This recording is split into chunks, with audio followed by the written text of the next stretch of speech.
الحمد للہ الذی بیدہ ملکوت کل شیء وہو یجیر ولا یجار علیہ لہ الحمد کلہ وإلیہ یرجع الامر کلہ لا ملجأ ولا منجا منہ الا الیہ لا حول ولا قوة الا بہ۔ ہر قسم کی حمد، ہر قسم کی تعریف اللہ رب العزت کے لیے ہے۔ اس کے ہاتھ میں ہر چیز کی بادشاہت ہے اور وہی پناہ دیتا ہے، اور اس کے خلاف کوئی کسی کو پناہ نہیں دے سکتا۔ اسی کے لیے ہر قسم کی حمد ہے، تعریف ہے، اور تمام معاملات اسی کی طرف لوٹتے ہیں۔ اللہ سے پناہ کی کوئی جگہ نہیں اور کوئی نجات نہیں مگر اسی کی بارگاہ میں لوٹ جانے میں۔ گناہ سے بچنے کے لیے کوئی طاقت نہیں اور کسی نیکی کو کرنے کی کوئی قوت نہیں مگر اللہ ہی کی توفیق سے۔ اللہ کی توفیق سے ہم آج کے اس پروگرام کا آغاز کرتے ہیں۔ میں آپ کی بے حد مشکور ہوں کہ آپ نے مجھے یہاں کچھ بات کرنے کا موقع دیا اور میری عزت افزائی کی۔ اللہ سبحانہ وتعالیٰ آپ کو دنیا اور آخرت میں اس کی بہترین جزائے خیر عطا کرے۔ تمام حاضرین کے لیے بھی میں دعا گو ہوں کہ اللہ تعالیٰ ہم سب کا یہاں آنا قبول کرے اور ہم سے اس نیکی کو شرف قبولیت بخشے۔ ہم سب جیسا کہ جانتے ہیں کہ ہمارا خالق اللہ ہے، اللہ ہی نے ہمیں پیدا کیا ہے، اسی کی طرف ہم نے لوٹ کر جانا ہے۔ اللہ سبحانہ وتعالیٰ ہماری پیدائش کے بارے میں فرماتے ہیں وَخُلِقَ الْإِنسَانُ ضَعِيفًا، کہ انسان کمزور پیدا کیا گیا۔ اگرچہ انسان کو باقی ساری مخلوقات پر فضیلت اور شرف حاصل ہے، عزت حاصل ہے۔ وَلَقَدْ كَرَّمْنَا بَنِي آدم، بنو آدم کو اللہ تعالیٰ نے عزت بخشی ہے، لیکن بہرحال وہ اپنی نیچر میں کمزور بھی ہے۔ جب اس کو کوئی تکلیف آتی ہے تو وہ جزا فضا کرتا ہے، جب خوشی ملتی ہے تو بعض اوقات آپے سے باہر ہو جاتا ہے۔ اللہ سبحانہ تعالیٰ نے انسان کے اندر یہ سب کچھ کیوں رکھا ہے؟ اس لیے کہ اگر اللہ تعالیٰ انسان کو شیر جیسی طاقت دے دیتا اور ہاتھی جیسا جسم دے دیتا اور اسی طرح پرندوں جیسی اڑان بھی دے دیتا تو پھر انسان آپے سے باہر ہو جاتا، اپنے رب کے آگے نہ جھکتا۔ اللہ سبحانہ وتعالیٰ نے انسان کو اپنی عبادت کے لیے پیدا کیا، اپنی اطاعت کے لیے، اپنی پہچان کے لیے۔ وَمَا خَلَقْتُ الْجِنَّ وَالْإِنسَ إِلَّا لِيَعْبُدُونَ، کہ میں نے جن و انس کو اپنی عبادت کے لیے پیدا کیا، اور علماء اس کا معنی یہ بھی کرتے ہیں کہ لِيَعْرِفُونِ، کہ تاکہ یہ مجھے پہچانے۔ باقی تمام کائنات چاہے فرشتے ہوں یا دیگر چیزیں ہوں، وہ اپنے رب کو پہچانتی ہیں، ان کے اندر پروگرامنگ ہی ایسی کی گئی ہے کہ ان کے لیے کچھ مشکل نہیں۔ لیکن انسان کو اللہ نے جو کہ امتحان کے لیے پیدا کیا، اس کی رہنمائی اگرچہ کی، لیکن اس کے ساتھ ساتھ یہ ہے کہ صحیح معنوں میں اللہ کی پہچان اور اس کو پہچان کر، اس کی عظمت کو پہچان کر، اس کی صفات کو پہچان کر اس کے آگے جھک جانا، اپنی خوشی سے، اپنی چاہت سے، اپنی مرضی سے، اپنی چوائس سے، اس میں انسان کی عظمت رکھی گئی۔ یعنی انسان کی عظمت اس میں نہیں کہ وہ خدا بن بیٹھے، انسان کی عظمت اس میں ہے کہ وہ بندہ بن کر جیے۔ انسان اگرچہ عقل رکھتا ہے اور عقل کی طاقت باقی تمام طاقتوں سے بڑی طاقت ہے، لیکن اس کے ساتھ ساتھ انسان جذبات بھی رکھتا ہے۔ انسان کے اندر خوشی کے، غم کے جذبات بھی ہیں۔ انسان کو اللہ سبحانہ وتعالیٰ نے صرف ہڈیوں اور گوشت پوست کا مجموعہ نہیں بنایا، اس کے اندر روح رکھی، اس کا نفس ہے، اس کا دل ہے، اس کے جذبات ہیں، اس کے خیالات ہیں، اس کی پسند و ناپسند ہے، اس کا اختیار ہے۔ بہت سی کوالٹیز کے ساتھ انسان کو پیدا کیا، لیکن اس کے ساتھ ہی اللہ تعالیٰ نے انسان کو اپنا بندہ بننے کے لیے، اپنی عبادت کے لیے مخصوص کیا کہ یہ اپنی خوشی کے ساتھ میری طرف رجوع کرے۔ چونکہ انسان کمزور ہے، لہذا وہ ہمیشہ اپنے سے بڑی کسی ہستی کا محتاج بھی ہے، جس کا ذکر اللہ تعالیٰ قرآن مجید کی سورۃ فاطر میں کرتے ہیں۔ یا ایھا الناس انتم الفقراء الی اللہ، اے لوگو تم سب اللہ کے محتاج ہو۔ واللہ هو الغنی الحمید، اور اللہ وہ تو غنی ہے، قابل تعریف ہے۔ ان یشاء یذھبکم، اگر وہ چاہے تم سب کو لے جائے، ویأتی بخلق جدید، اور نئی مخلوق پیدا کر دے.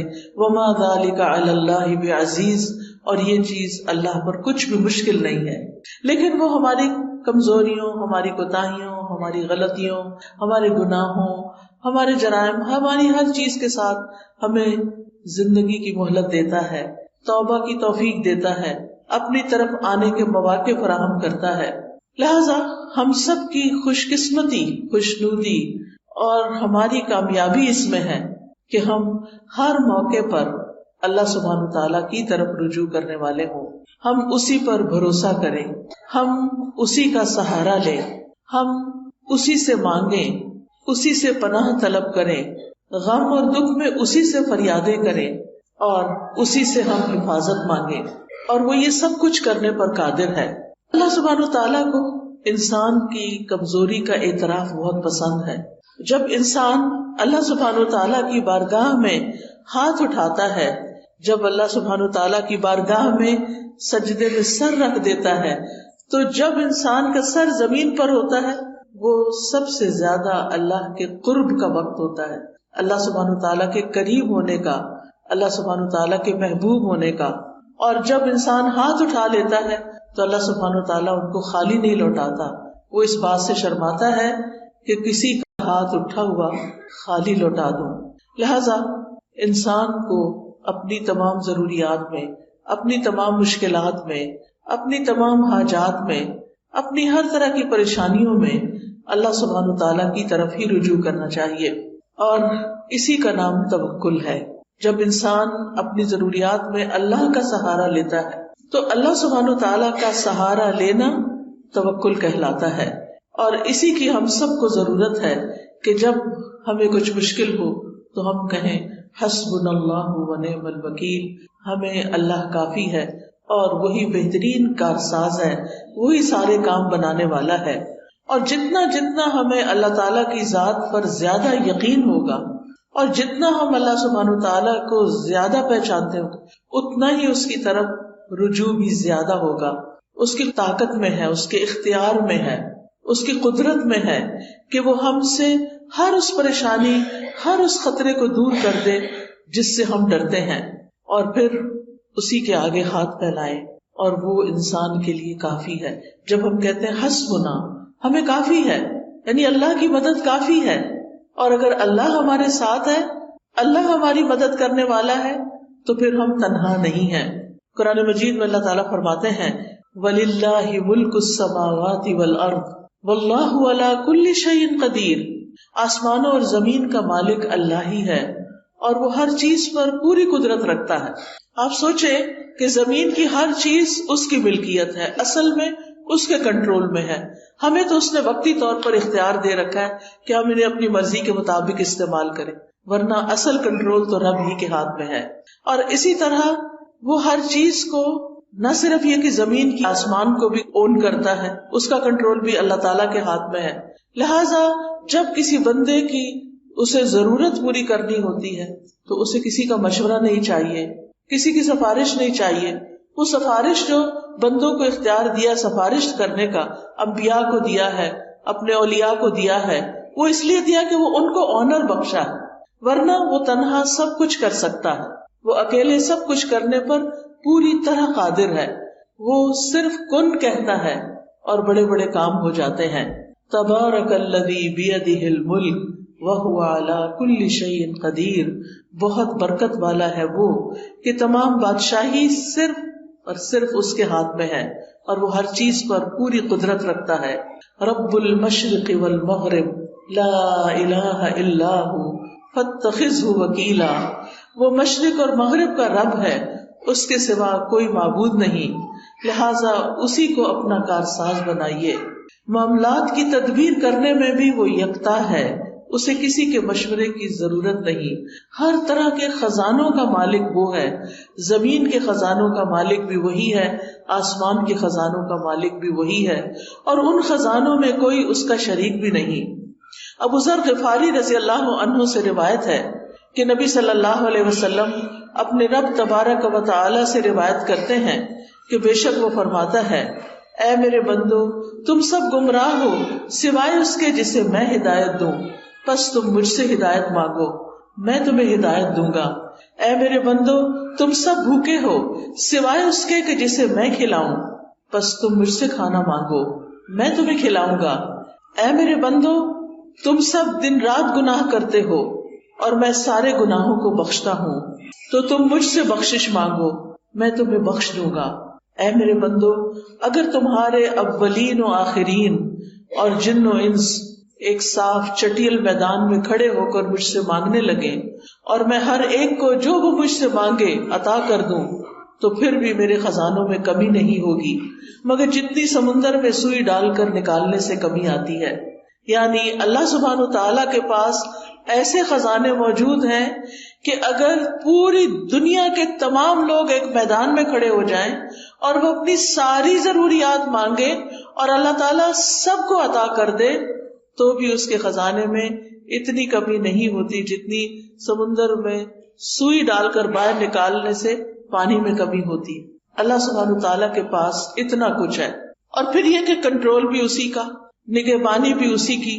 وہی خیر پہنچانے پہ قادر ہے اور تکلیف پہنچانے پہ بھی قادر ہے. سورۃ الانعام میں آتا ہے وَإِن يَمْسَسْكَ اللَّهُ بِضُرٍّ فَلَا كَاشِفَ لَهُ إِلَّا هُوَ وَإِن يَمْسَسْكَ بِخَيْرٍ فَهُوَ عَلَى كُلِّ شَيْءٍ قَدِيرٌ. اور اگر اللہ تجھے کوئی تکلیف پہنچائے تو اس کے سوا کوئی دور کرنے والا بھی نہیں، اور اگر وہ تجھے کوئی بھلائی پہنچائے تو وہ ہر چیز پر پوری طرح قادر ہے، یعنی وہ ایسا کر سکتا ہے، ہر طرح کے نفع اور نقصان کا مالک ہے. نبی صلی اللہ علیہ وسلم نے فرمایا جان رکھو اگر ساری امت مل کر بھی تمہیں نفع پہنچانا چاہے تو وہ تمہیں نفع نہیں پہنچا سکتی سوائے اس کے جو اللہ نے تمہارے لیے لکھ دیا. اور اگر ساری دنیا کے لوگ مل کر تمہیں کوئی نقصان دینا چاہیں تمہیں کوئی نقصان نہیں دے سکتا سوائے اس کے جو اللہ نے تمہارے لیے لکھ دیا. جو تمہارے مقدر میں ہے تمہارے امتحان کے لیے، تمہاری آزمائش کے لیے، وہ تو پہنچے گی تکلیف، لیکن ادروائز انسان تمہارے خلاف کتنی بھی سازشیں کرے وہ کامیاب نہیں ہو سکتے سوائے اس کے کہ اللہ کا اذن ہو کہ کسی بندے کو اس نے کیسے آزمانا ہے. کیونکہ کائنات کی ہر چیز پر حکم اسی کا چلتا ہے، تمام معاملات اسی کی طرف لوٹ کر جاتے ہیں. کلمہ کن کا صرف وہ اکیلا مالک ہے، اس کی طاقت اور قدرت کے بغیر کچھ بھی ممکن نہیں.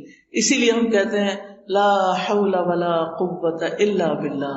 نہ کسی دکھ کو، غم کو، پریشانی کو دور کرنے کی طاقت کسی میں ہے اور نہ ہی کوئی نیکی کرنے کی اور خیر حاصل کرنے کی قوت کسی میں ہے سوائے اس کے کہ جو اللہ کرے. اور اللہ کے سوا کوئی اور کسی چیز کا حقیقی مالک نہیں. آج ہمارے پاس جو کچھ ہے، کوئی سونا چاندی ہے، کوئی روپیہ پیسہ ہے، اولاد ہے، گھر ہے، جو بھی چیزیں ضروریات زندگی کی اللہ نے ہمیں دے رکھی ہیں، یہ بس وقتی طور پر ہے، بس چند دن کے لیے ہیں. جو ہی ہماری آنکھ بند ہوگی سب کچھ یہیں چھوڑ کے جانا ہے. اور جب دنیا کا آخری انسان بھی ختم ہو جائے گا تو پھر صرف اللہ ہی کی ذات باقی ہوگی. وَلِلَّهِ مِيرَاثُ السَّمَاوَاتِ وَالْأَرْضِ. آسمانوں اور زمین کی ساری میراث، ساری وراثت تو صرف اللہ ہی کی ہے. سب نے چھوڑ کر جانا ہے، ساتھ کسی نے کچھ نہیں لے کے جانا. اصل حقیقی مالک تو وہی ہے، لہذا اس کے سوا سارے سہارے کمزور ہیں. بعض اوقات ہم انسانوں کو اپنا سہارا سمجھتے ہیں. ایک عورت یہ سمجھتی ہے کہ اس کا شوہر اس کے لیے سب کچھ ہے، بڑی ہو جاتی ہے، شوہر چھوڑ کے جاتا ہے تو وہ سمجھتی ہے اولاد ہی سب کچھ ہے. لیکن آپ نے دیکھا ہوگا کہ بعض لوگوں کے ایسے یہ سہارے ہیں ہی نہیں، شادی ہی نہیں ہوئی، یا ہوئی تو شوہر ساتھ چھوڑ کے چلا گیا، یا دنیا میں بھی ہے تو ساتھ چھوڑ کے چلا گیا ہے، بچے ہیں تو وہ اپنی اپنی دنیا میں مشغول ہیں. تو پھر باقی کون ہے ہمارے لیے؟ ہمارا رب ہی تو ہے. اور اگر ہمارا اس کے ساتھ تعلق درست ہو جاتا ہے، ہمارے دل میں رب کی محبت ہر چیز سے زیادہ ہو جاتی، تو پھر کبھی ہمیں تنہائی کا احساس بھی نہیں ہوگا. ہر معاملے کے اندر ہمیں پھر پورا یقین ہوگا کہ وہ ہے جو ہمارا کام بنا دے گا. اور اللہ سب کا بنا دیتا ہے، وہ روزی پہنچاتا ہے، وہ ضروریات پوری کرتا ہے، وہ مشکلات آسان کرتا ہے. اور اس معاملے میں ایک مومن اللہ پر توکل کرتا ہے. توکل کیا ہوتا ہے؟ کہ اپنی بے بسی کا اظہار کرنا اور اپنے علاوہ کسی اور پر اعتماد کرنا. اور سب سے بڑا اعتماد کے قابل تو صرف ہمارا رب جس نے ہمیں پیدا کیا، وہی جس کی طرف ہمیں واپس جانا ہے. یعنی دنیا اور آخرت کے جتنے بھی فائدے ہیں یا جتنے بھی نقصانات ہیں، ان سب کے معاملے میں صرف اور صرف اللہ رب العزت کی ذات پر بھروسہ کرنا، اور یہ ایمان رکھنا کہ اللہ کے سوا کوئی نہیں دے سکتا، نہ کوئی روک سکتا ہے، نہ کوئی نقصان دے سکتا ہے، اور نہ کوئی فائدہ پہنچا سکتا ہے. حتیٰ کہ ہمارے ماں باپ بھی، ہمارے بہن بھائی بھی، ہمارے عزیز قریب بھی اسی وقت ہمیں کچھ فائدہ پہنچا سکتے ہیں جب اللہ ان کے دل میں ڈالتا ہے. اصل قوت اللہ ہی کی ہوتی. آپ نے کبھی تجربہ کیا ہوگا کہ کچھ وقت ایسا ہوتا ہے کہ ہمارے پیارے ہمارے بڑے قریب ہوتے ہیں اور کبھی کبھی وہی نگاہیں پھیر لیتے ہیں. رات ہی کوئی خاتون مجھ سے ذکر کر رہی تھی کہ ان کی بیٹی نے 10 سال شادی نہیں کی کہ میں نے کسی خاص اسی بندے سے شادی کرنی ہے جس کو وہ پسند کرتی تھی. کہتی 10 سال اس نے سٹینڈ لیا، باپ مانتا ہی نہیں تھا، خاندان مانتا نہیں تھا، لیکن اس لڑکی نے کہا اگر نہیں شادی کریں گے تو شادی نہیں کروں. اتنی محبت، دونوں میں ہی بڑی محبت. لڑکے نے بھی شادی نہیں کی، اس نے بھی شادی نہیں کی. شادی ہوئی ہے، 8-10 سال بڑے اچھے گزرے ہیں، اور پھر لڑکے کی نگاہیں بدل گئیں اور عورتوں میں دلچسپی لینی شروع کر دی. اور لڑکی ہے کہ غم کے مارے اس کا برا حال ہے. ہر نعمت اللہ نے اس کو دی لیکن اس کو دنیا کی کوئی چیز اچھی نہیں لگتی. ہوتا یہی ہے جب ہم اللہ سے بڑھ کر کسی کو چاہتے ہیں، جب اللہ سے زیادہ کسی سے محبت ہو جائے، جب اللہ سے زیادہ کسی کو سہارا سمجھنے لگے، تو اللہ سبحانہ وتعالیٰ دنیا میں ہمیں دکھاتا ہے کہ دیکھو یہ کام کے نہیں ہے. اللہ تعالیٰ کو غیرت آتی ہے اس بات پر کہ بندہ اللہ سے بڑھ کر کسی اور سے محبت کرے. لہذا وہ بندہ ہی انسان کو توڑ دیتا ہے، وہ بندہ ہی انسان کو چھوڑ دیتا ہے، اور پھر باقی کون ہوتا ہے؟ صرف اللہ ہی ہوتا ہے. لہذا ہم سب کا فائدہ اسی میں ہے. چاہے ساری دنیا ہم سے محبت کرنے والی ہو، لیکن ہم پھر بھی صرف اللہ کی طرف رجوع کرنے والے. محبت کرنے والوں سے محبت ضرور کریں، لیکن اللہ سے بڑھ کر نہیں، جس نے ہمیں سب کچھ دیا.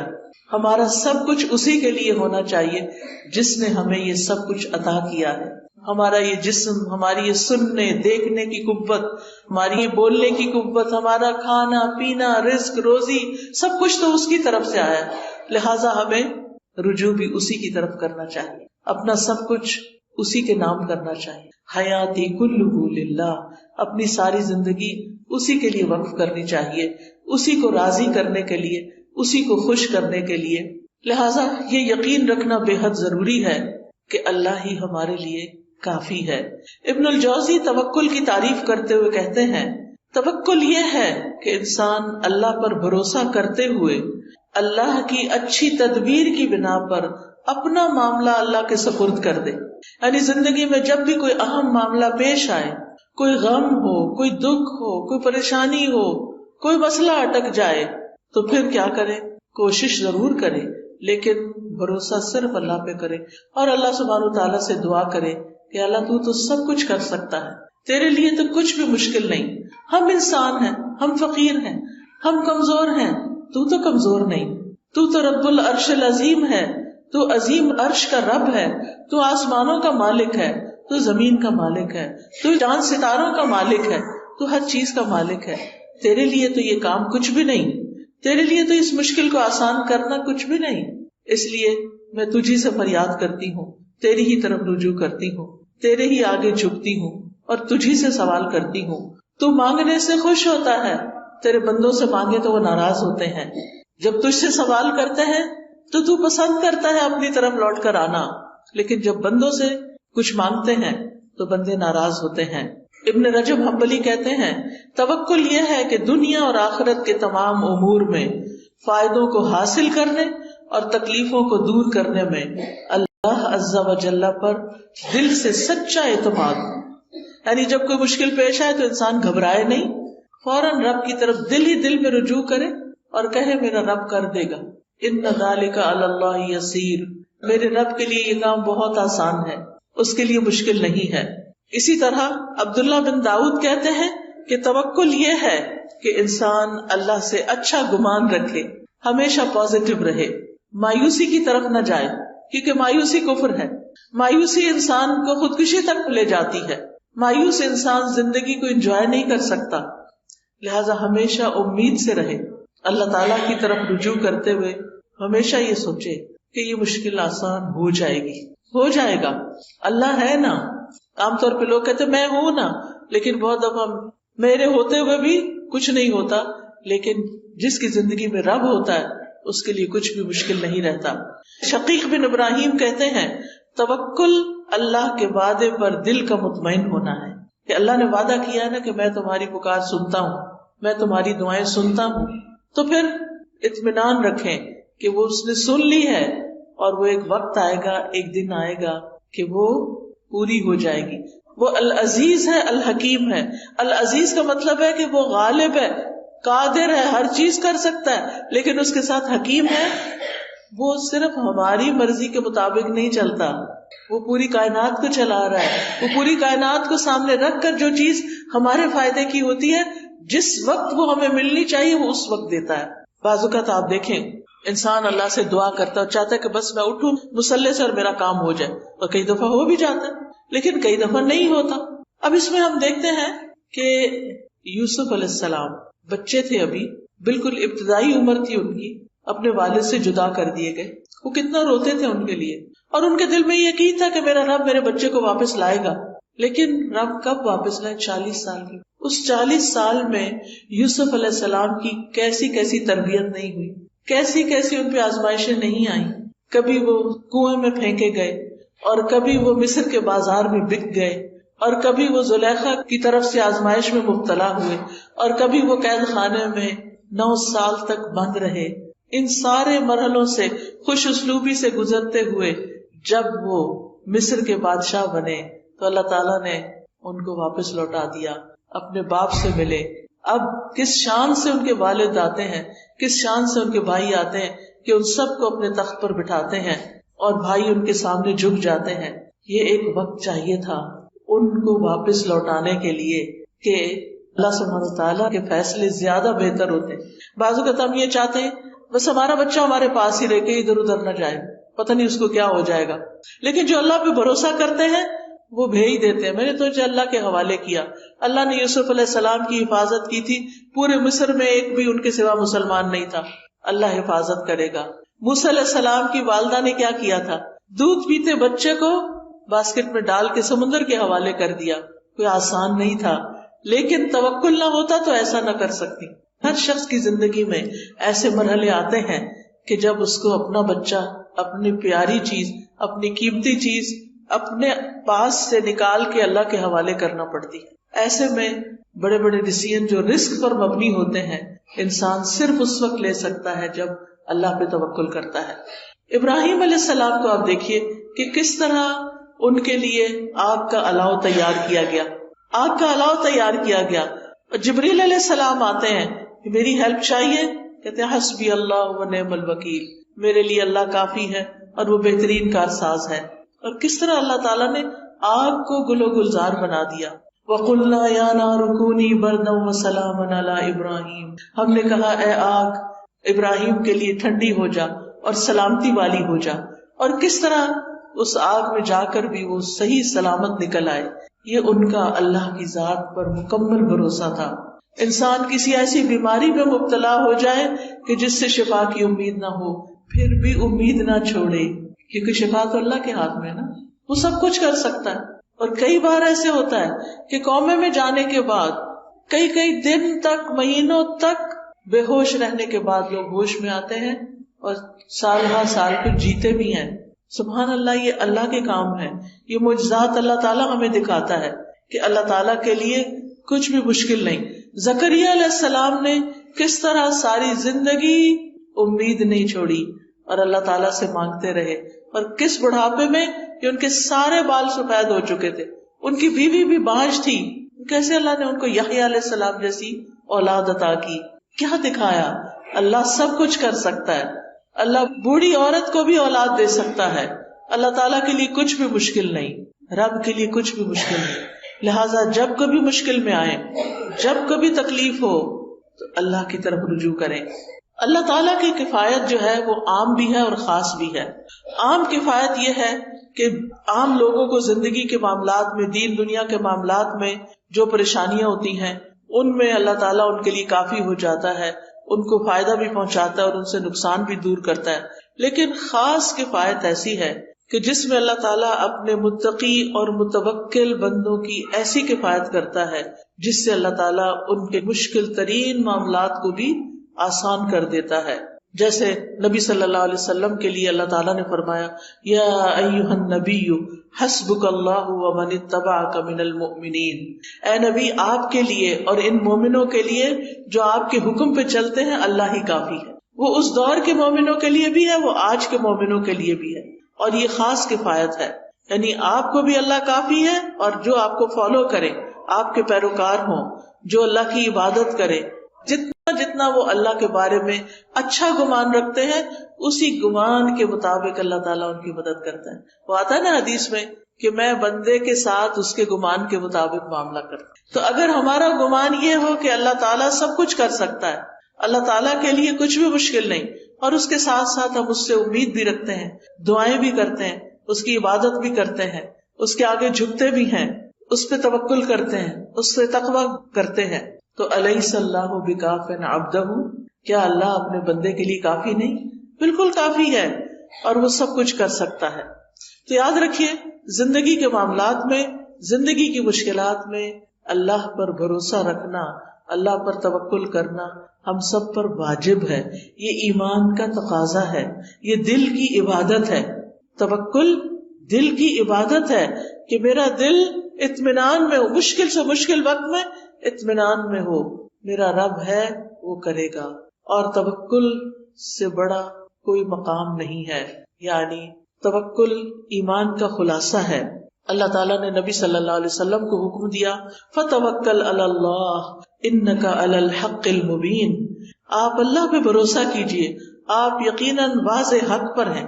تو خاص طور پر جب انسان اپنے معاملات میں کھرا ہو، سچا ہو، واضح ہو، اس وقت اس کو ساری دنیا کی مخالفت کا بھی سامنا ہو تو بالکل ریلیکسڈ ہو اور اللہ کو اپنی مدد کے لیے کافی سمجھے کہ میں نے کسی کو دھوکہ نہیں دیا، میں نے کسی کے ساتھ ظلم نہیں کیا، میں نے کسی کا برا نہیں چاہا.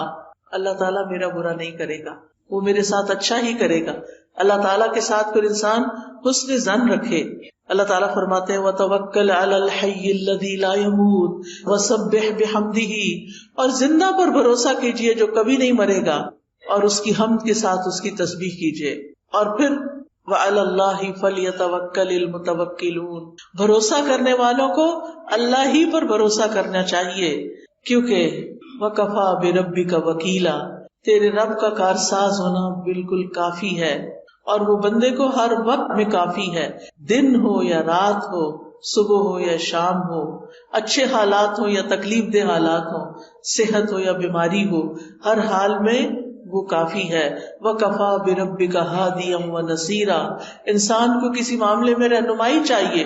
بعض ڈیسیژن مشکل ہوتے ہیں، کبھی انسان کسی سے مشورہ کرتا ہے، کسی سے کرتا ہے، کرنے چاہیے مشورے، لیکن اس کے بعد اپنے رب پہ بھروسہ کر کے، توکل کر کے فیصلہ کر لینا چاہیے.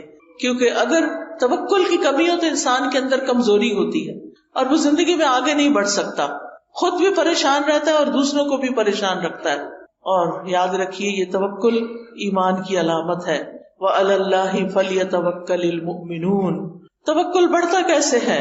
جب انسان اللہ تعالیٰ کو پکارتا ہے، اس سے دعا کرتا ہے، اس کا ذکر کیا جاتا ہے تو اس ذکر کو توجہ سے سنتا ہے، اس کی یاد پر اس کا دل کانپ اٹھتا ہے، وہ قرآن کی آیات پڑھتا اور سنتا ہے. لہذا ہر حال میں اللہ سبحانہ تعالیٰ پر بھروسہ. ہم انبیاء کی زندگی کو دیکھتے ہیں. ہود علیہ السلام نے اللہ پر توکل کیا. سورۃ ہود میں آتا ہے انی توکلت علی اللہ ربی وربکم، میں نے اپنے رب پر بھروسہ کیا جو میرا بھی رب ہے اور تمہارا بھی رب ہے. نوح علیہ السلام نے اللہ پر توکل کیا. وہ کہتے ہیں کہ فعلی اللہ توکلت، میں نے اللہ پہ بھروسہ کیا ہے. تم جو میری کوئی بات نہیں مانتے اور میری نصیحت کو تم اپنے لیے بڑا بوجھل سمجھتے ہو اور میری مخالفت کرتے ہو، تو میں اس معاملے میں صرف اللہ پہ بھروسہ کر کے اپنا کام جاری رکھے ہوئے ہوں. ابراہیم علیہ السلام نے تو آپ نے ابھی سنا کہ کس طرح ان کو آگ میں ڈالا گیا تو اللہ ہی پر بھروسہ کیا. موسیٰ علیہ السلام نے بھی اللہ پہ بھروسہ کیا. جب بنی اسرائیل کو لے کر چلے تو سامنے سمندر تھا، پیچھے فوجیں تھی، بنی اسرائیل گھبرا اٹھے تو انہوں نے کیا کہا؟ کلا انما معی ربی سیہدین، ہرگز نہیں، میرے ساتھ تو میرا رب ہے، وہ ضرور میری مدد کرے گا. نبی صلی اللہ علیہ وسلم نے غار ثور میں اللہ ہی پر بھروسہ کیا. جب حضرت ابوبکر گھبرا اٹھے کہ دشمن بالکل سامنے آ چکا ہے، اب ہم کیسے بچیں گے، تو آپ نے فرمایا کہ لا تحزن ان اللہ معنا، غم نہ کرو، اللہ ہمارے ساتھ ہے، ہم اللہ کے راستے میں نکلے ہیں، تو کیا وہ ہماری مدد نہیں کرے گا. فانزل اللہ سکینتہ علیہ، اس بات کے بعد اللہ نے ان کے اوپر سکینت اتار دی. وَأَيَّدَهُ بِجُنُودٍ لَّمْ تَرَوْهَا، اور ان کی مدد ایسے لشکروں کے ساتھ کی جو تم نے دیکھے ہی نہیں. وَجَعَلَ كَلِمَةَ الَّذِينَ كَفَرُوا السُّفْلَىٰ، اور کافروں کی بات کو اللہ نے نیچا کر دیا. وَكَلِمَةُ اللَّهِ هِيَ الْعُلْيَا، اور اللہ ہی کی بات سب سے اونچی بات ہے. وَاللَّهُ عَزِيزٌ حَكِيمٌ، اور اللہ غالب ہے مگر حکمت والا ہے، وہ اپنے سارے فیصلے حکمت کی بنیاد پہ کرتا ہے. پھر اسی طرح آپ دیکھیں کہ چھوٹے کام ہوں یا بڑے کام، مثلاً آپ مہمان آ رہے ہیں گھر میں، کھانا بنانا ہے، بہت سا کام ہے، بہت سا، بعض اوقات ہم پھر بہت پینک ہو جاتے ہیں، پھر چڑچڑے ہو جاتے ہیں، پھر ڈانٹ ڈپٹ بھی کرنے لگتے ہیں، کبھی نوکروں پہ، کبھی بچوں پہ، کبھی شوہر پہ، کبھی جو سامنے آ جائے. کیا ہے، کام بہت ہے، کام ہے، لیکن کام ڈاؤن ہو کر بھی یہ کام ہو سکتا ہے، اور شور مچا کے بھی یہ کام ہو سکتا ہے. اب یہ تو ہماری چوائس ہے نا کہ ہم کیا کرتے ہیں. اگر ہمارا اپنے رب پہ توکل ہے اور پھر ہم سمجھتے ہیں کہ میں تو کام کروں گی، اپنا کرواؤں گی بھی، لیکن توکل میرا رب پر ہے، ٹھیک اس کام کو وہی کرے گا، اور رب کرتا ہے، تو آپ دیکھیں گے کہ آپ بالکل ریلیکس ہو جائیں گے، اسی کام کو آپ انجوائے کرنے لگیں گے. پھر اسی طرح بعض اوقات انسان کو لوگوں کا ڈر ہوتا ہے کہ پتہ نہیں کون میرے خلاف کیا کر دے، کوئی کچھ نہیں کر سکتا. جب لوگوں کا خوف ہو تو بھی توکل کریں، اللہ ہی پر بھروسہ کریں. اگر لوگ منہ موڑ جائیں، بعض اوقات لوگ کہتے ہیں ہم آپ کے لیے یہ کر دیں گے، وہ کر دیں گے، اور پھر جب اینڈ ٹائم آتا ہے کام کا، وہ کہیں غائب ہو جاتے ہیں. ایسے میں بھی صرف اللہ پر بھروسہ کریں. پھر اگر کوئی چیز آپ کو غم زدہ کرتی ہے، کوئی چیز آپ کو ہرٹ کرتی ہے، کوئی دکھ دیتی ہے، تو آپ کہیں کہ میں نے اپنا معاملہ اللہ کے سپرد کیا، میرا بھروسہ اللہ پہ ہے، اللہ مجھے کافی ہے. یہ لوگ مجھے تکلیف دے رہے ہیں، ستا رہے ہیں، ان کے مقابلے میں اللہ مجھے کافی ہے. پھر اسی طرح جان کا بھی خوف ہو تب بھی اللہ کو کافی سمجھے. جب کوئی نقصان دینے کا ارادہ کرے، کوئی دھمکی دے، بعض اوقات انسان کو ایسے لوگوں سے واسطہ پیش آ جاتا ہے کہ جو آپ کی خواہ مخواہ میں جان کے دشمن بن جاتے ہیں. ایسے میں بھی اللہ پر بھروسہ کریں، اللہ کو کافی سمجھیں. اور یہ آیت تو اتنی خوبصورت ہے. جب کووڈ شروع ہوا تھا اور سب لوگ بہت زیادہ خوف زدہ ہو گئے تھے، تو میں نے اس آیت پر ایک لیکچر دیا تھا، قُلْ لَن يُصِيبَنَا إِلَّا مَا كَتَبَ اللَّهُ لَنَا هُوَ مَوْلَانَا وَعَلَى اللَّهِ فَلْيَتَوَكَّلِ الْمُؤْمِنُونَ.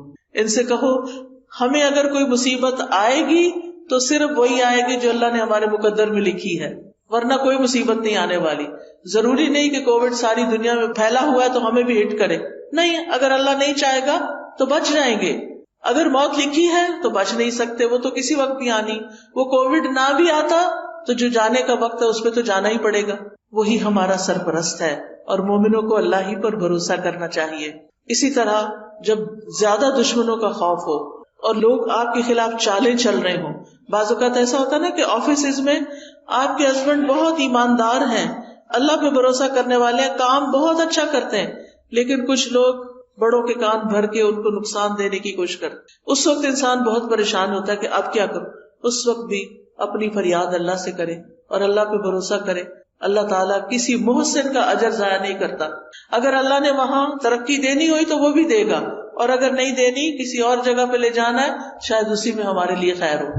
اللہ سبحانہ وتعالیٰ بندے کو جس حال میں رکھتا ہے بندے کے لیے اسی میں خیر ہوتی ہے، اور یہی تقدیر پر ایمان لانا ہوتا ہے.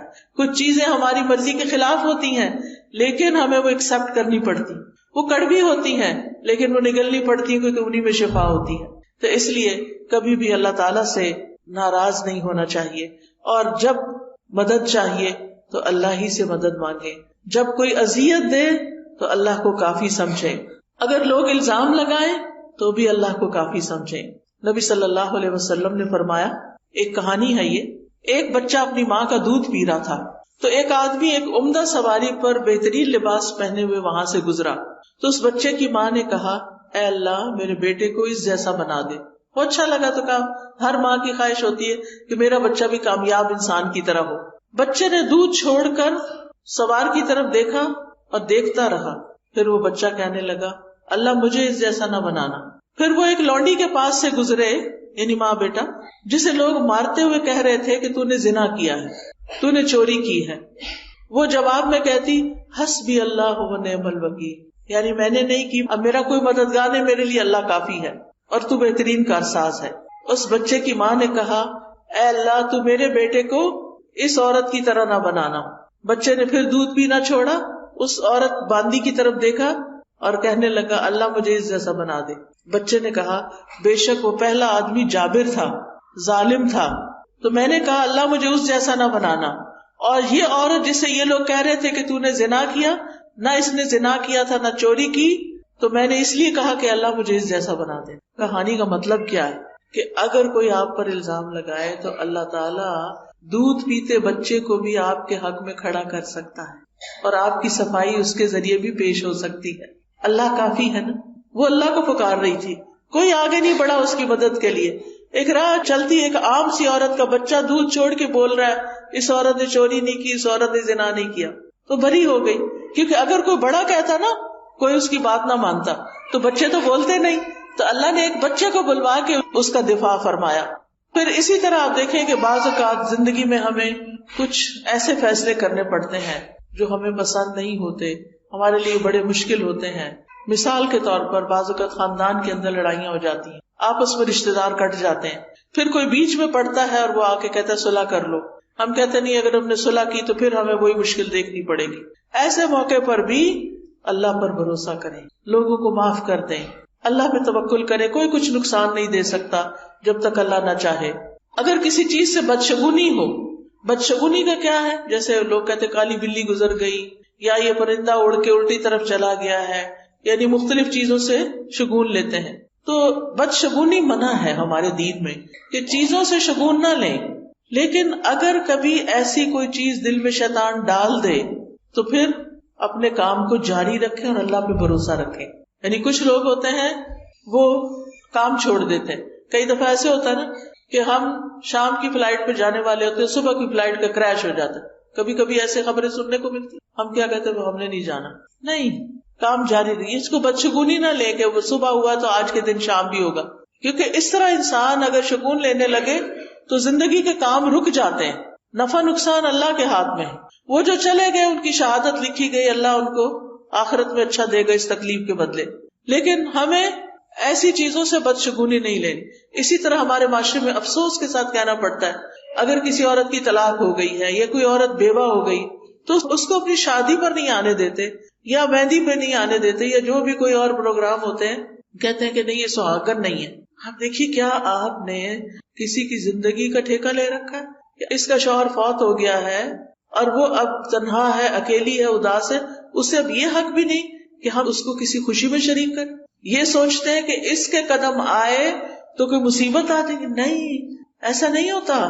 آپ دیکھیے کتنی دفعہ ایسا ہوتا ہے کہ دنیا میں ایک شخص ہے، اس کو ایک نقصان ہوتا ہے تو 10 فائدے بھی ہو جاتے ہیں اور وہ آپ کی زندگی میں بڑا مبارک بھی ہو سکتا ہے. پھر اسی طرح اگر کوئی زندگی میں پریشانی ہو جائے تو اس کا حل بھی اللہ سے مانگے. رسول اللہ صلی اللہ علیہ وسلم نے فرمایا جسے انتہائی شدید حاجت آ پڑے اور اس نے اسے لوگوں پہ پیش کر دیا تو اس کی حاجت دور نہ ہوگی، اور جس نے اسے اللہ پہ پیش کیا تو عنقریب اللہ اس کو بے پرواہ کر دے گا. یا تو جلد ہی موت آ جائے گی، دنیا کے بکھیڑوں سے جان چھٹ جائے گی، یا پھر جلد ہی اللہ تعالیٰ اس کو غنی کر دے گا، اس کی ضرورت پوری کر دے گا. اب آخر میں یہ ذکر کرنا چاہوں گی کہ اللہ پہ توکل کرنے کے فائدے کیا ہیں. سب سے بڑی بات یہ کہ جو توکل کرتا ہے اللہ تعالیٰ اس سے محبت کرتا ہے. جس کو اللہ کی محبت مل جائے اسے اور کیا چاہیے. قرآن مجید میں آتا ہے ان اللہ یحب المتوکلین، بے شک اللہ توکل کرنے والوں سے محبت کرتا ہے. پھر اللہ ایسے شخص کو کافی ہو جاتا ہے. سورۃ طلاق میں آتا ہے وَمَن يَتَوَکَّلْ عَلَى اللَّهِ فَهُوَ حَسْبُهُ، جو اللہ پہ بھروسہ کر لیتا ہے اللہ تعالیٰ اس کے لیے کافی ہو جاتا ہے. وَتَوَکَّلْ عَلَى اللَّهِ وَكَفَى بِاللَّهِ وَکِیلًا، اللہ پہ بھروسہ کرے، اللہ ہی کافی ہے کارساز. پھر اللہ کے علاوہ کسی کی مدد کی ضرورت نہیں رہتی. توکل انسان کو بہادر بنا دیتا ہے. توکل انسان کو ترقی کے راستے پہ لے جاتا ہے، وہ اپنے ڈیسیژن آسانی سے کر سکتا ہے. توکل انسان کو مستقبل کے خوف سے بچاتا ہے، وہم میں پڑنے سے بچاتا ہے. شیطان کے مقابلے میں حفاظت انسان کو مل جاتی، کیونکہ شیطان جو ہے وہ انسان کے دل میں وسوسے ڈالتا ہے، خوف ڈالتا ہے. الشیطان یعدکم الفقر، شیطان تم سے محتاجی کا وعدہ کرتا ہے، تم محتاج ہو جاؤ گے، تم غریب ہو جاؤ گے، تمہیں کوئی نہیں پوچھے گا، تمہیں چھوڑ دے گا، تمہارا ہسبینڈ چھوڑ دے گا، فلاں چھوڑ دے گا، فلاں کر دے گا. نہیں، یہ سب شیطان کے وسوسے. یاد رکھیے، ایک چھوٹا سا نسخہ آپ کو بتاتی ہوں، الحمدللہ جس کو بھی بتایا اللہ نے اس کو فائدہ دیا. وہ نسخہ کیا ہے؟ جب دل میں اس طرح کی گھبراہٹ پیدا ہونی شروع ہو، جب دل میں طرح طرح کے وسوسے آئیں، جب دل خوف کا شکار ہو، ہے یہ کام کیسے ہوگا، ایک تو آپ کہیں حسبی اللہ لا الہ الا هو علیہ توکلت وہو رب العرش العظیم، اللہ پہ توکل کریں. شیطان جو آپ کے دل کے اوپر اٹیک کر رہا ہے بار بار، اس کو بھگانے کے لیے، دل کی حالت درست کرنے کے لیے 3 دفعہ پڑھے اعوذ باللہ السمیع العلیم من الشیطان الرجیم من ہمزہ ونفخہ ونفثہ، اعوذ باللہ السمیع العلیم من الشیطان الرجیم من ہمزہ ونفخہ ونفثہ، اعوذ باللہ السمیع العلیم من الشیطان الرجیم من ہمزہ ونفخہ ونفثہ. 3 دفعہ یہ پڑھ کے اپنے دل کے اوپر تھتکارے. ایک ہوتا پھونک مارنا، خالی پھونک نہیں، جیسے تھپ تھپ تھپ ایسے کر کے. انشاءاللہ اگر آپ روز اس طرح کرنا شروع کر دیں، آپ کا دل ٹھہر جائے گا، آپ کو ایک اطمینان اور قرار نصیب ہوگا، اور آپ کے وسوسے دور ہو جائیں گے، آپ کے دل کے خوف دور ہو جائیں گے، آپ کی پریشانیاں دور ہو جائیں گی، اور آپ اپنی زندگی کو انجوائے کر سکیں گے. آپ دیکھیں جو ہمارے پاس بعض اوقات ساری نعمتیں ہوتی ہیں، کھانا بھی ہے، اچھا لباس بھی ہے، زیورات بھی ہیں، گھر ہے، گاڑی ہے، شوہر ہے، بچے، دل پتہ نہیں کہاں ہے، دل میں خوف ہے، دل میں غم ہے، دل میں پریشانیاں ہیں. ان کو نکالنا بڑا ضروری ہے، اس کی صفائی بڑی ضروری ہے، اور یہ صفائی ہوتی ہے شیطان کو باہر پھینکنے سے. اور شیطان ڈرتا ہے اس کلام سے جو میں نے آپ کو پڑھ کے سنایا. آپ یہ کرنا تو شروع کریں، آپ زندگی کو انجوائے کرنے لگیں گے. آج کا ہمارا سفر کافی زیادہ تھا. ہم صبح سویرے جب نکلے ہیں، پہلے گھوٹکی آئے، وہاں لیکچر کیا، پھر وہاں سے سکھر آئے. نیا شہر تھا، یہ بھی نہیں پتا ہوتا نا کتنی دیر میں آ جائے گا، تو وہ ہوتا ہے اچھا ابھی آ رہا ہے، ابھی آ رہا ہے، ابھی آ رہا ہے، ابھی. پھر وہ گاڑی کہیں اور مڑ جاتی، پھر لیکن میں اندر سے بہت ہی خوش تھی. کہتی تھی کہ اللہ کی خاطر ہے نا یہ سفر، اللہ کی خاطر ہے نا، میرا کوئی رشتہ نہیں آپ سے، لیکن مجھے اللہ کی خاطر آپ سے محبت ہے کہ ہم یہاں اللہ کی خاطر جمع ہوئے ہیں، اور اللہ تعالیٰ ان کو جزا دے جنہوں نے اس کا انتظام کیا. اور یہ چیز انسان کو کتنا خوش کر دیتی کہ میں آج ان لوگوں سے ملوں گی جن کو میں نے زندگی میں کبھی نہیں دیکھا، میں آج ان لوگوں کو کچھ خیر کی باتیں بتاؤں گی جن کو میں نے زندگی میں کچھ نہیں دیا.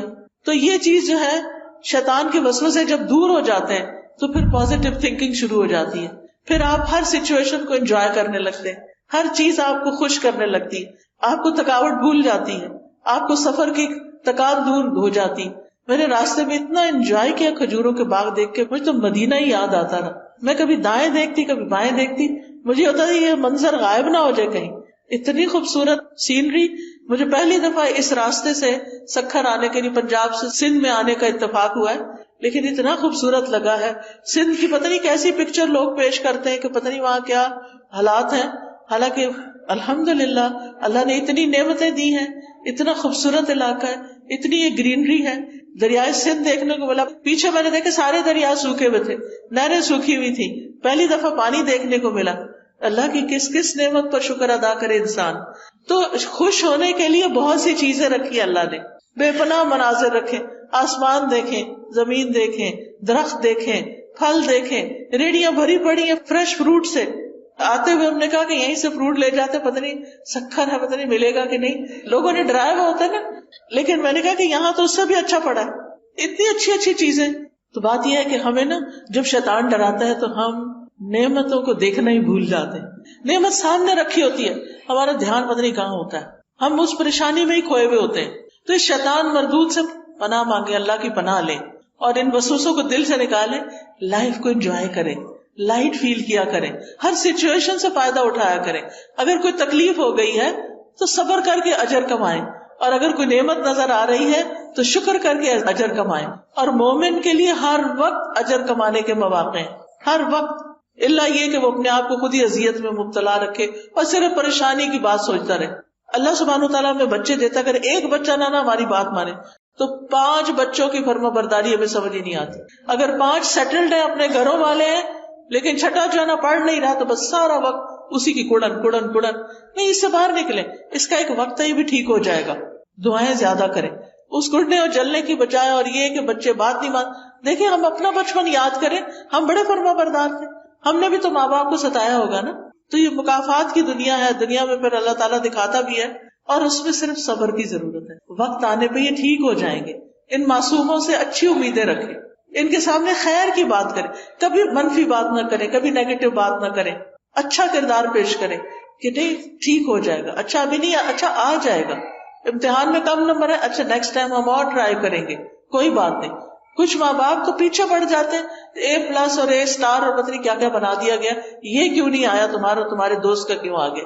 کئی بچے خودکشی تک کر لیتے ہیں. یہاں تک میں نے سنا ہے کہ ان کے ماں باپ جن کے کبھی خوش نہیں ہو کے دیتے، ظاہر ہے ماں باپ کی شکل دیکھ کے بچہ خوش ہوتا ہے، جب ماں باپ کو خوش ہی نہیں وہ کسی وقت دیکھتا تو اس کے لیے زندگی میں کیا رہ جاتا ہے.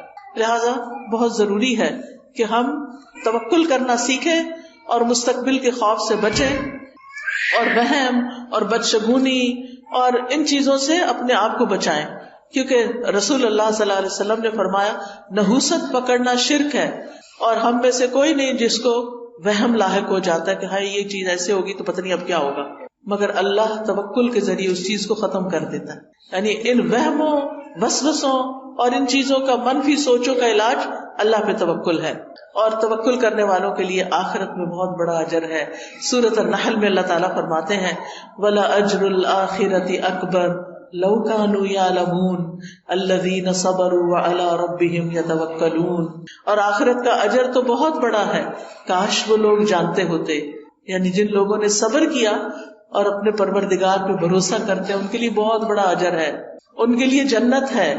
اللہ تعالیٰ فرماتے ہیں والذین آمنوا وعملوا الصالحات، وہ لوگ جو ایمان لائے اور انہوں نے نیک عمل کیے، لنبوئنہم من الجنۃ غرفا، ہم ضرور انہیں جنت کے اونچے گھروں میں جگہ دیں گے، تجری من تحتها الانہار، جن کے نیچے سے نہریں بہتی ہیں، خالدین فیہا، وہ اس میں ہمیشہ رہیں گے.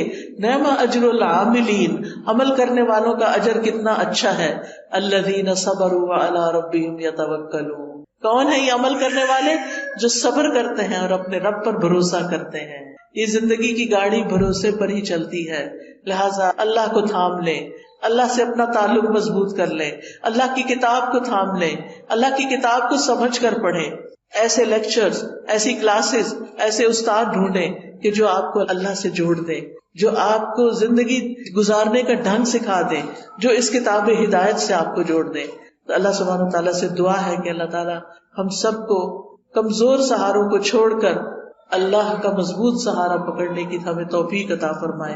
ہم اپنی ساری امیدیں اللہ ہی سے وابستہ کرنے والے ہوں، ہم ہر مشکل اور پریشانی کا حل اللہ ہی سے مانگتے ہیں، اسی کے آگے گڑ گڑاتے ہیں، اسی پر بھروسہ کرتے ہیں، اور پھر اسباب بھی اسی کے اذن سے اختیار کرتے ہیں، کیونکہ اسباب کا اختیار کرنا توکل کے منافی نہیں ہے.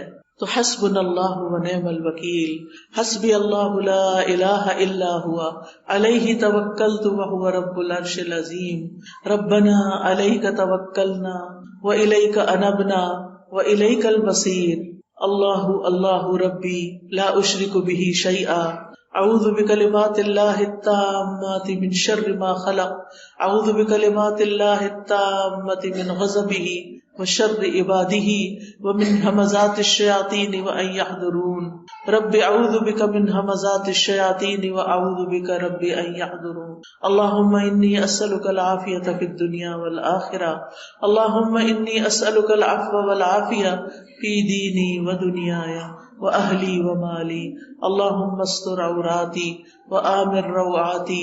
اللہم احفظنی من بین یدی ومن خلفی وعن یمینی وعن شمالی ومن فوقی وأعوذ بعظمتک ان اغتال من تحتی. یا رب العالمین، یا ارحم الراحمین، یا ذا الجلال والاکرام. اللہم صل وسلم علی سیدنا محمد صلی اللہ علیہ وسلم. یا اللہ یا رحمان یا رحیم، تو ہم سب پر اپنی رحمت نازل فرما۔ یا اللہ ہمیں توکل کرنا سکھا دے، ہمیں اپنے پر بھروسہ کرنا سکھا دے، ہماری مشکلات کو آسان کر دے، ہمارے دکھوں، درد، تکلیفوں اور پریشانیوں کو دور کر دے۔ یا اللہ ہمیں ہر طرح کے شرک اور بدعت سے نجات عطا فرما۔ یا اللہ ہمیں صحیح رستے کی ہدایت عطا فرما، ہمیں اپنا کلام سمجھنے کی توفیق دے۔ اللہ ہمارے لیے قرآن کو سمجھ کر پڑھنا آسان کر دے۔ یا اللہ ہمیں کتاب ہدایت سے جوڑ دے۔ یا رب العالمین تو ہمیں اس دنیا کی تکلیفوں سے اور آخرت کی تکلیفوں سے محفوظ رکھ۔ یا اللہ تمام بیماروں کو صحت عطا فرما، ہم سب کے بچوں کو ہدایت عطا فرما، ہم سب کے دکھ درد دور فرما دے۔ جتنی مہنیاں آئی ہیں ان کے دلوں میں جو دعائیں ہیں، جو حاجات ہیں، جو ضروریات ہیں، اے میرے پیارے رب تو ان سب کی ضروریات کو پورا کر دے، ان کی حاجات کو پورا کر دے، ان کی سب مشکلات کو آسان کر دے۔ ربنا تقبل منا انک انت السمیع العلیم وتب علینا انک انت التواب الرحیم، وصلی اللہ تعالی علی خیر خلقہ محمد وعلی آلہ واصحابہ واہل بیتہ اجمعین برحمتک یا ارحم الراحمین۔ الہی آمین۔ سبحانک اللہم وبحمدک اشہد ان لا الہ الا انت استغفرک واتوب الیک۔ السلام علیکم ورحمۃ اللہ وبرکاتہ۔